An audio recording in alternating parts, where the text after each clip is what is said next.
Subcommittee will come to order. The chair recognizes himself for an opening statement. Today, the Health Subcommittee will mark up 7 bipartisan bills led by members of this subcommittee. The policies within each of these bills exemplify our shared commitment to strengthening the Medicare program for current beneficiaries and improving it for future generations. First, the committee will consider an amendment in the nature of a substitute to H.R. 1148, Furthering Access to Stroke Telemedicine Act, introduced by Representative Griffith. Stroke is the 5th leading cause of death in the United States, and cost associated is projected to skyrocket in the next decade. This bill will provide stroke patients with expanded access to trained neurologists for timely care through the Medicare telemedicine program. Next, we revisit an important policy that has provided people with severe degenerative diseases like ALS and Parkinson's with continued coverage for speech-generating devices under Medicare. I commend Representatives McMorris Rogers and Representative Scalise for their leadership on this policy.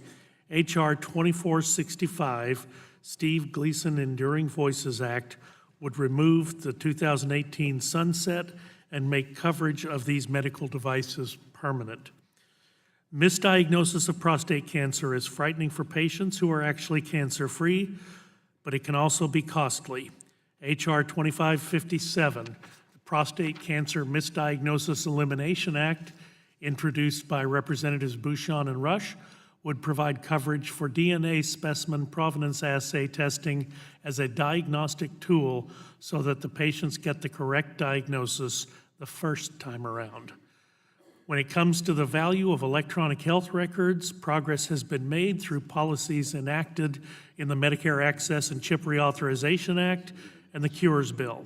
However, the increase of more stringent measures for meaningful use for physicians and hospitals has done little to improve the use of electronic health records or the quality of health care for patients, while increasing the need for the Department of Health and Human Services to grant more hardship waivers.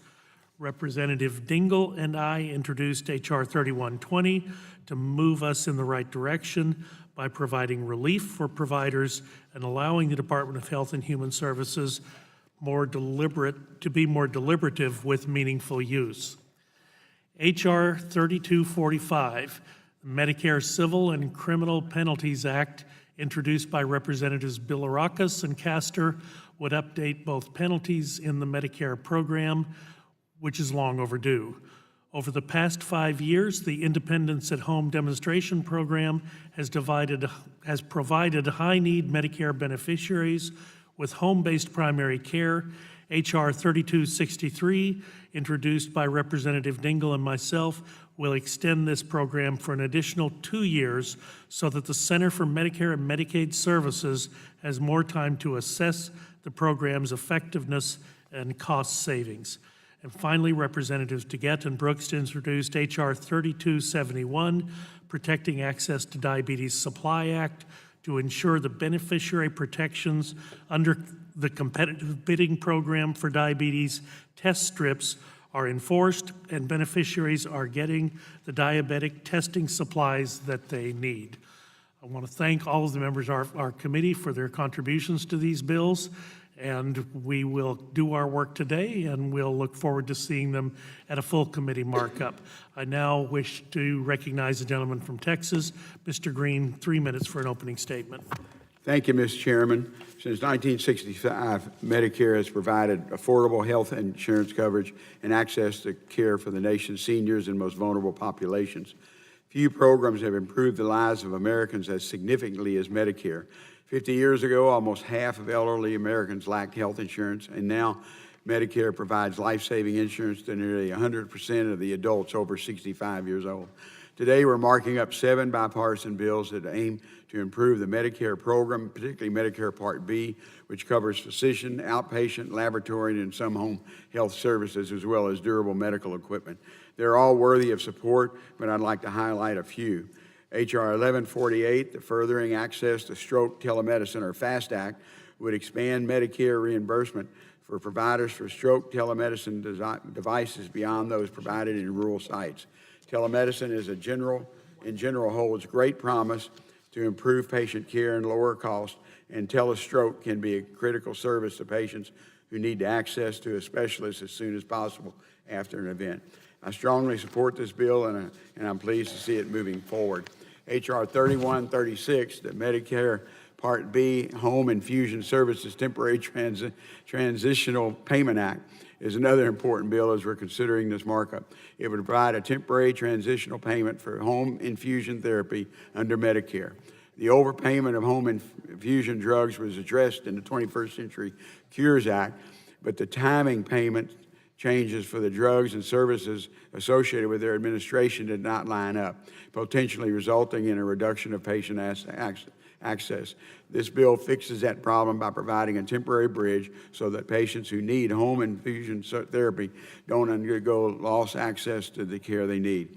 I also like to highlight H.R. 3271, the Protecting Access to the Diabetes Supplies Act.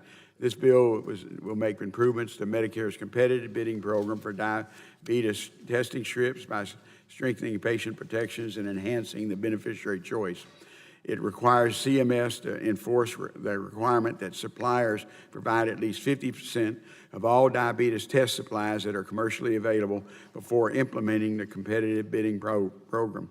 Prevent suppliers from coercing beneficiaries into changing their choice of test strips and making it easier for patients to switch and receive different testing supplies if they want to do so. I've co-sponsored this legislation in the past and continue to support it. H.R. 2465, the Steve Gleason Enduring Voices Act, would permanently get rid of the durable medical equipment rental cap for speech-generating devices. SGDs are exempt from the rental cap until October 1st of 2018. This bill would make that policy permanent. We should ensure beneficiaries who rely on SGDs have access to their necessary and personalized communication technology, even if they reside in a nursing home or hospitalized or in a hospice. Mr. Chairman, all 7 bills are bipartisan and will strengthen the Medicare program, help providers, and more importantly, improve care and access for beneficiaries. I urge my colleagues to support these bills, and I yield back. Gentleman yields back, Chair. Thanks, the gentleman. Chair recognizes the gentleman from Oregon, the Chairman of the full committee, Mr. Walden. 3 minutes for an opening statement, please. Thank you very much, Mr. Chairman. And today, as we've heard, the subcommittee will consider 7 bipartisan bills. They all make important reforms to Medicare Part B. Each of these has been championed by members of this committee and were reviewed and examined at our July 20th hearing.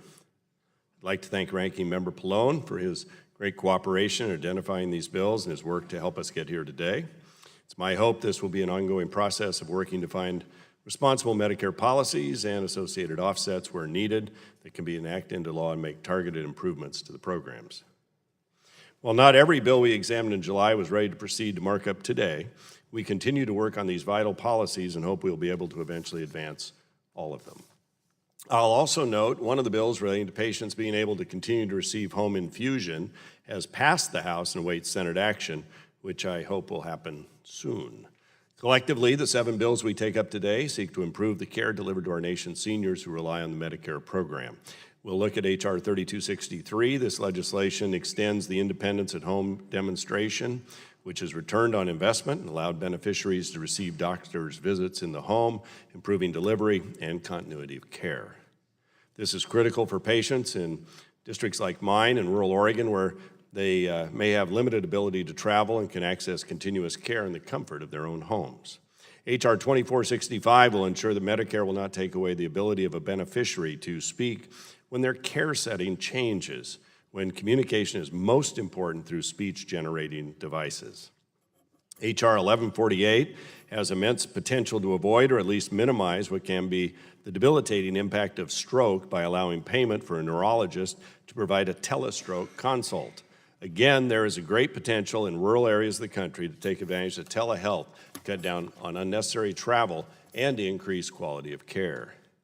H.R. 2557 will provide coverage for a confirmation test to ensure beneficiaries are not receiving false positive diagnoses of prostate cancer, putting this important confirmatory tool in the hands of physicians. And H.R. 3120 will ease the ability of providers to deliver care and reduce CMS's workload by allowing flexibility and setting goals for meaningful use. We also will consider 2 bills that will improve program integrity. The first, H.R. 3245, will update the criminal and civil monetary penalties associated with Medicare fraud. We need to put in place the right tools to deter and recoup fraud against the Medicare program and its beneficiaries, and this legislation updates penalties that were in some cases set decades ago. The second bill seeks to ensure that diabetics are receiving the patient protections Congress intended when receiving their needed monitors and strips. Competitive bidding saved Medicare and its beneficiaries billions of dollars, but as proven from our work today and on the complex rehabilitation accessories earlier this year, the committee is vigilant, monitoring important patient protections. Again, I think we've made great strides. I look forward to moving these bills forward, and I thank the chairman and all the members of the committee for their diligent work moving these bills to this point. Chair thanks the gentleman. Gentleman yields back. Chair recognize the gentleman from New Jersey. Mr. Pallone, 3 minutes for an opening statement, please. Thank you, Chairman Burgess. Today, we're marking up bipartisan bills aimed at improving care in the Medicare program. Medicare plays a critical role in the lives of our nation's seniors and Americans with disabilities. The committee's efforts to continuously improve this program will ensure the highest quality care to these beneficiaries. First, I want to say I'm pleased we're marking up H.R. 1148, the FAST Act, introduced by Representative Joyce and Griffith. Stroke telemedicine, also known as telestroke, breaks down barriers to care and is a valuable tool for combating our nation's fifth leading cause of death. The FAST Act would expand coverage of telestroke services so that beneficiaries can get the right treatment at the right time no matter where they live. And when it comes to stroke, obviously every second counts. I'm also pleased to mark up H.R. 3263 to extend the Independence at Home demonstration, which allows seniors with complex and expensive chronic conditions to receive team-based primary care in their own home. This model reduces costs and barriers to access for vulnerable seniors, while also ensuring that beneficiaries receive care where they feel most comfortable. Improving both the quality and comfort of care for seniors suffering from complex conditions is critical to the sustainability of Medicare. I also look forward to more discussion today on H.R. 3271, introduced by Representatives DeGette and Brooks. Medicare beneficiaries with diabetes, excuse me, I don't know why that's on. Medicare beneficiaries with diabetes should have a choice in their testing supplies. They should be able to access testing strips compatible with the blood glucose monitor of their choice. They should also be protected by law from coercive practices from suppliers. And H.R. 3271 would require stronger CMS assurances that suppliers carry a greater variety of testing supplies and make it easier for beneficiaries to switch testing supplies when they want to. This bill will improve the quality of service available through the National Mail Order Program to the growing number of Medicare beneficiaries living with diabetes. And finally, we're also marking up 4 other bills that aim to make meaningful changes to the Medicare program by protecting beneficiaries, reducing provider burden, and improving program integrity. And I look forward to working on a bipartisan basis today to advance these important bills to the full committee. So thank you, Mr. Chairman. Chair thanks the gentleman. Gentleman yields back. Chair recognizes the gentlelady from Tennessee. Ms. Blackburn, 1 minute for an opening statement, please.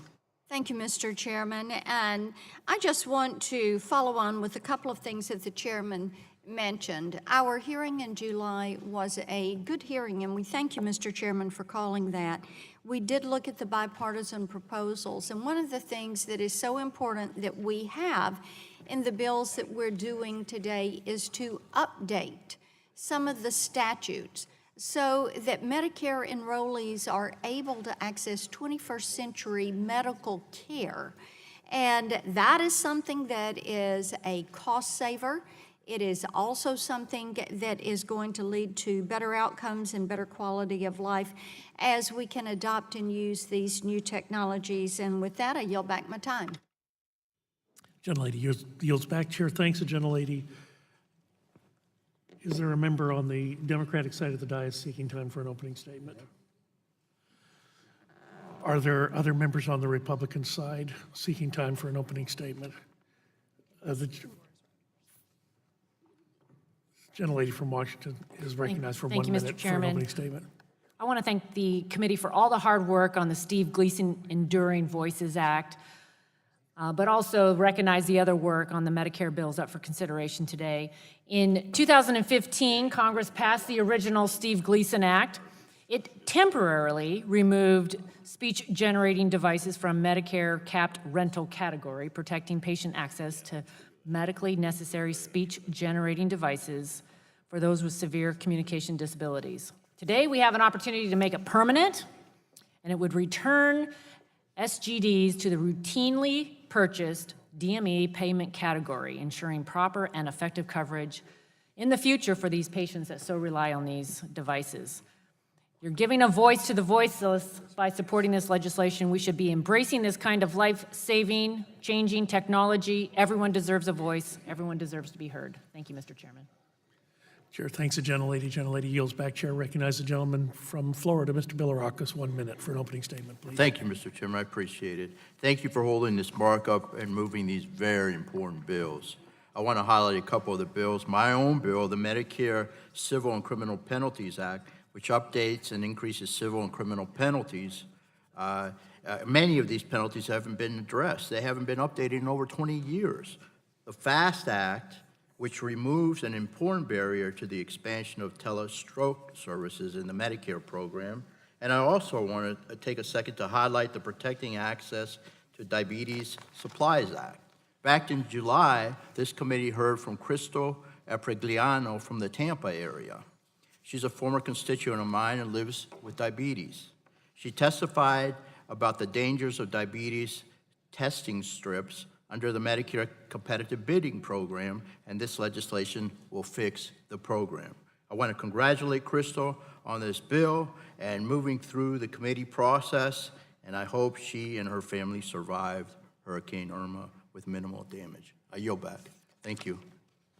Chair thanks the gentleman. Gentleman yields back. Seeing no other members seeking time for an opening statement, the chair will call up H.R. 1148 and ask the clerk to report.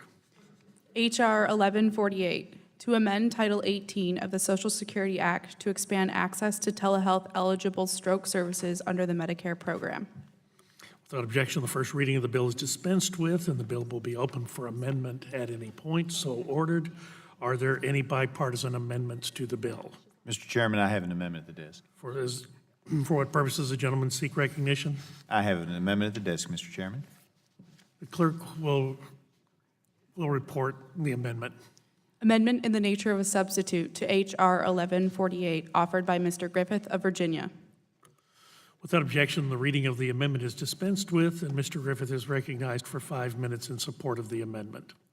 Thank you very much, Chairman Burgess. This amendment simply makes technical changes to ensure the language is consistent with current statute and that the implementation date is feasible. I appreciate all the kind comments in the opening statements about this. We've had testimony on it. It is an important bill that Congresswoman Beatty and I introduced, but I am also reminded of my colleague from my days in the Virginia House of Delegates, country lawyer, delegate from Abingdon, Joe Johnson, who once stood up and said, this bill takes a few words out, puts a few words in, makes it better. I yield back. Gentleman yields back. Chair thanks the gentleman. Is there further discussion of the amendment? If there is no further discussion, the vote occurs on the amendment. All those in favor shall signify by saying aye. All those opposed, nay. The ayes have it, and the amendment is agreed to. The question now occurs on forwarding H.R. 1148 as amended to the full committee. All those in favor say aye. All those opposed, no. The ayes have it, and the bill is agreed to. The chair calls up H.R. 2465 and asks the clerk to report. H.R. 2465, to amend Title 18 of the Social Security Act to make permanent the removal of the rental cap for durable medical equipment under the Medicare program with respect to speech-generating devices. Without objection, the first reading of the bill is dispensed with, and the bill will be open for amendment at any point. So ordered. Are there bipartisan amendments to the bill? Are there other amendments? Does anyone seek time to speak on the bill? Let me recognize myself for 5 minutes. I'm going to ask unanimous consent to insert into the record the statement for the Honorable Steve Scalise for H.R. 2465, the Steve Gleason Enduring Voices Act of 2017. Mr. Scalise says, "I thank Chairman Burgess and the subcommittee for holding the markup, and especially for taking up the Steve Gleason Enduring Voices Act. Steve Gleason is a true inspiration to the people in Louisiana and around the country. And thanks to the Steve Gleason Act of 2015, thousands of people with disabilities who were once forced to suffer in silence now have a voice. However, with parts of this law set to expire next year, Congress must now act permanently to extend this life-changing legislation that ensures patients with ALS and other degenerative diseases will continue to have access to cutting-edge devices which they need to live their lives to the fullest. I'm proud of the work alongside Congresswoman McMorris Rodgers on this piece of critical legislation and look forward to supporting it all the way to President Trump's desk, submitted by the Honorable Steve Scalise. Ask unanimous consent to insert his letter into the record. Without objection, so ordered. Is there anyone else seeking to be heard on the bill? Seeing none, the question now occurs on forwarding H.R. 2465 as amended to the committee. All those in favor say aye. All those opposed, no. The ayes have it, and the bill is agreed to. The chair calls up H.R. 2557 and asks the clerk to report. H.R. 2557, to amend Title 18 of the Social Security Act to provide for coverage under the Medicare program of certain DNA specimen provenance assay clinical diagnostic laboratory tests. Without objection, the first reading of the bill is dispensed with, and the bill will be open for amendment at any point, so ordered. Are there any bipartisan amendments to the bill? Are there other amendments? Does anyone seek time to be heard on the bill? Mr. Chairman, For what purpose does the gentleman from Indiana seek recognition? I speak on the legislation, so I strike the last word. The gentleman is recognized for 5 minutes. Mr. Chairman, prostate cancer affects the lives of 1 in 7 American men. More than 800,000 prostate biopsies are performed on men each year. However, despite the most rigorous protocols for obtaining and handling specimens, about 2.5% are subject to complications where a specimen from one patient is transposed with or contaminated by that of another patient. It is estimated that about 1.3% of patients, greater than 10,000 people a year in the United States, are erroneously told they have prostate cancer when they do not. The Prostate Cancer Misdiagnosis Elimination Act would eliminate these medical errors by requiring Medicare coverage for DNA specimen provenance assay testing for positive biopsies for prostate cancer. This will ensure only the right patients receive treatment and protect falsely diagnosed patients from receiving expensive and often very debilitating and unnecessary treatments. I urge my colleagues to support this common sense legislation. Thank you, and I yield back the balance of my time. Chair thanks the gentleman. The gentleman yields back. Is there any other member seeking to be heard on the bill? The question now occurs on forwarding H.R. 2557 to the full committee. All those in favor say aye. Aye. All those opposed, no. The ayes have it, and the bill is agreed to. The chair calls up H.R. 3120 and asks the clerk to report. H.R. 3120, to amend Title 18 of the Social Security Act to reduce the volume of future electronic health record-related significant hardship requests. Without objection, the first reading of the bill is dispensed with, and the bill will be open for amendment at any point, so ordered. Are there bipartisan amendments to the bill? Are there other amendments to the bill? Is there anyone wishing to be heard on the bill? You heard my opening statement. I will not add to that. The question now occurs on forwarding H.R. 3120 to the full committee. All those in favor say aye. Aye. All those opposed, no. The ayes have it, and the bill is agreed to. The chair calls up H.R. 3245 and asks the clerk to report. H.R. 3245, to amend Title 11 of the Social Security Act to increase civil money penalties and criminal fines for federal health care program fraud and abuse and for other purposes. Without objection, the first reading of the bill is dispensed with, and the bill will be open for amendment at any point, so ordered. Are there bipartisan amendments to the bill? Are there other amendments to the bill? Does anyone wish to be heard on the bill? For what purpose does the gentleman from Florida seek recognition? Gentleman's recognized for 5 minutes. Thank you, Mr. Chairman, for calling up H.R. 3245, the Medicare Civil and Criminal Penalties Act. In July, we had the largest healthcare fraud takedown in history.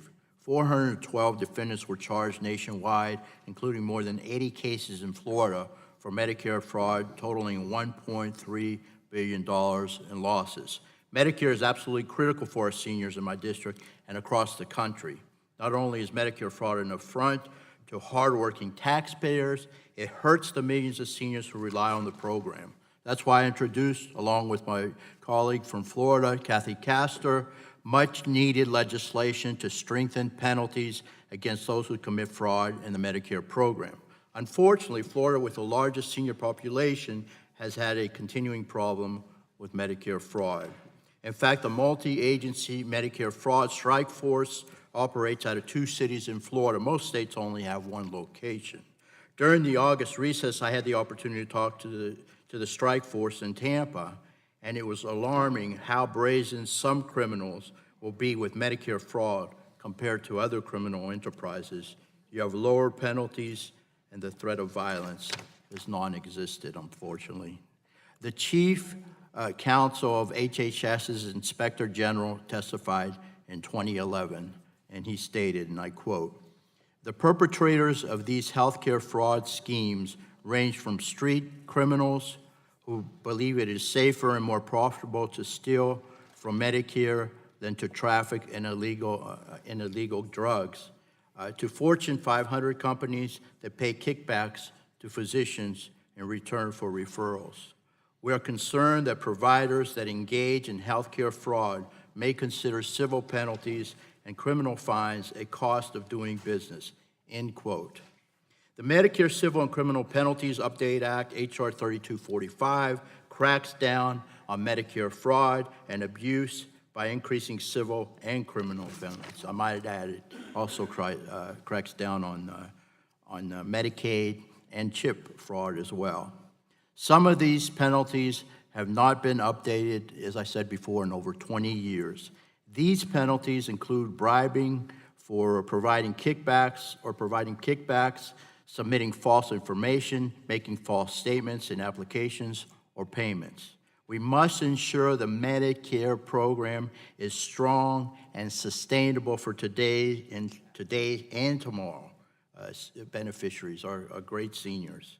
I would like to submit these letters of support from the Medicare Rights Center, the Citizens Against Government Waste, and Americans for Tax Reform. Can I submit these Without for the objection, record? so ordered. Thank you very much. This is a very good bill, and I appreciate your support on this. Thank you, Mr. Chairman, for bringing it up. Appreciate it. I yield back. Chair thanks the gentleman. Gentleman yields back. The question now occurs. Does any other member seek to be heard on the bill? If not, the question now occurs on forwarding H.R. 3245 to the full committee. All those in favor say aye. All those opposed, no. The ayes have it, and the bill is agreed to. The chair calls up H.R. 3263 and asks the clerk to report. H.R. 3263, to amend Title 18 of the Social Security Act to extend the Medicare Independence at-home medical practice demonstration program. Without objection, the first reading of the bill is dispensed with, and the bill will be open for amendment at any point. So ordered. Are there any bipartisan amendments to the bill? Are there other amendments? Does any other member seek to be heard on the bill? Once again, I would refer you to my comments in my opening statement. If no other member wishes to be heard, the question now occurs on forwarding H.R. 3263 to the full committee. All those in favor say aye. Aye. All those opposed, no.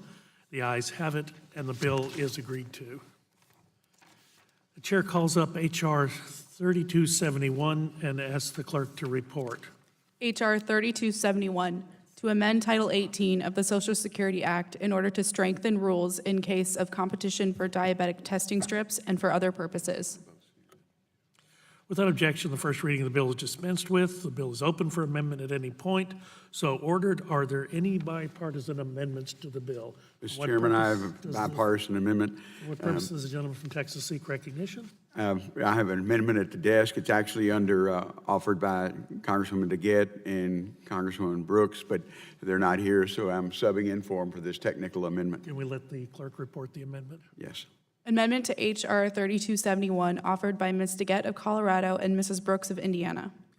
Without objection, the reading of the amendment is dispensed with, and the gentleman is recognized for 5 minutes in support of the amendment. Thank you, Mr. Chairman. This is a technical amendment. In my opening statement, I talked about this is an important piece of legislation from both Congresswoman DeGette and Congresswoman Brooks on access to diabetes supplies, and I move enactment of the amendment.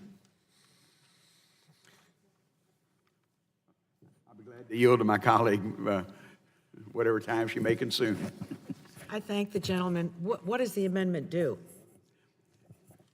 Well, what it does is you read the technical part of it. I did, that's why I'm asking. It's the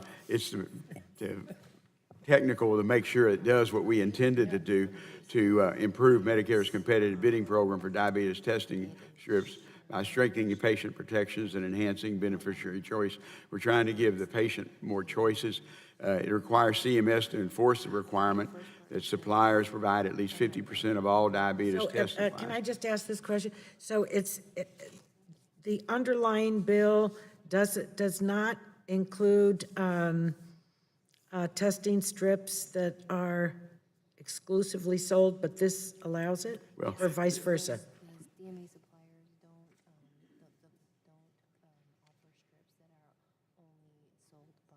In other words, does this amendment open it up to competition for testing strip products? I think that's what the amendment is about. So they're just doing a survey of the Medicare market, and Medicare DME suppliers who supply strips don't sell the strips that are offered by Walmart, for instance. I'm being told that there's certain suppliers that don't provide the alternatives in the strips. And so it should be more, the whole goal is to make sure the patients can make the decisions, but the suppliers will have those certain diabetes testing strips that the patient wants. I yield back. Well, some of them actually do their own brand instead of doing alternative brands. So it opens it up that they have to provide it. I yield back my time, Mr. Chairman. Would the pose that question to council?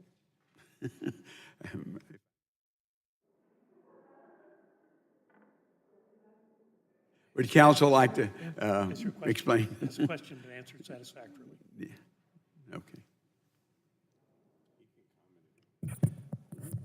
The ranking member is correct. The amendment seeks to clarify that after feedback from OIG, that we are getting survey data from all markets to ensure that beneficiary protections are being followed under the underlying statute.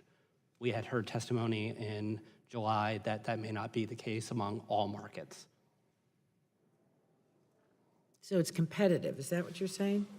It's for more complete survey data from the Office of the Inspector General. Thank you. Per statute.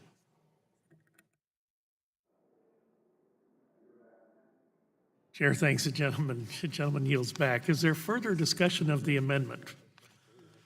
If there is no further discussion, the vote occurs on the amendment. All those in favor shall signify by saying aye. Aye. All those opposed, nay. The ayes have it, and the amendment is agreed to.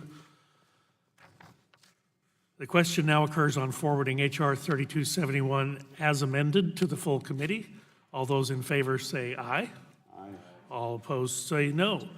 The ayes have it, and the bill is agreed to. We have received outside,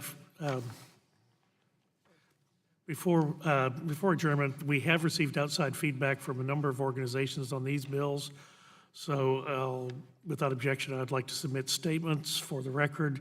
The American Heart Association, the American College of Gastroenterology, Alzheimer's Impact Moment, and the Health Leadership Council. Without objection, so ordered. Without objection, the staff is authorized to make technical conforming changes to the legislation approved by the subcommittee today. So ordered. Without objection, the subcommittee stands adjourned. See you in full committee.